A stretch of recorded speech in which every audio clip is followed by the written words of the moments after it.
എന്താ മക്കളെ, ദുബായില് ആൺപിള്ളേർ ഇല്ലാഞ്ഞിട്ടാണോ? ദുബായിലെ പെണ്ണിന് ഖത്തറീന്ന് ചെക്കൻ അങ്ങനൊന്നും അല്ലട്ടോ.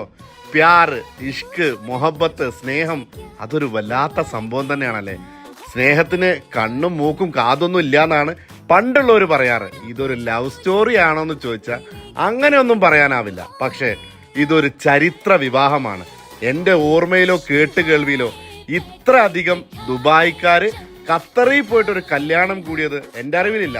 അതിനൊക്കെ ഒരൊറ്റ കാരണമാണ് സൗഹൃദം, സൗഹൃദ് ബന്ധം. അതെ, നമ്മുടെയൊക്കെ സുഹൃത്തും UAE പ്രമുഖ ബിസിനസ്മാൻ കൂടി ആയിട്ടുള്ള ഫോറം ഗ്രൂപ്പിന്റെ CEO തല്ലത്തക്കാന്റെ മകൾ ആയിഷ മിൻഹയും കോഴിക്കോട് പയ്യോളി സ്വദേശി ഫാരിസ് ഗ്രൂപ്പിന്റെ CEO ആയിട്ടുള്ള ഇസ്മായിൽ പയ്യോളിക്കയുടെ മകൻ അൻസിൽ ഇസ്മായിലും തമ്മിലുള്ള കല്യാണം ഒരു ഒന്നൊന്നര കല്യാണം തന്നെ ആയിരുന്നു. നാട്ടിലെ പ്രിയപ്പെട്ട തങ്ങന്മാര്, ഉസ്താദുമാര്, MLA മാര്, MP മാര്, ഇത്രയധികം കലാകാരന്മാര്, എന്തിന് GCC നാടുകളിലെ ഇത്രയും ആളുകൾ ഒരുമിച്ച് കൂടുന്നൊരു കല്യാണം ഈ അടുത്ത കാലത്തൊന്നും ഉണ്ടായിട്ടില്ല എന്ന് തന്നെ പറയാം. ഓർമ്മയിൽ എന്നും എടുത്തു വെക്കാൻ ഇത് ശരിക്കും ഒരു ആഘോഷം തന്നെയായിരുന്നു. കാരണം ഖത്തറിലെ സൽവാർ റോട്ടിലെ റിത്താജ് റിസോർട്ടില് പ്രത്യേകം സജ്ജമാക്കിയ വേദിയില് അതുമാത്രമോ താമസം എല്ലാവരും ഒരുമിച്ചായിരുന്നു. ശരിക്കും 2 ദിവസം പോയതേ അറിഞ്ഞില്ല.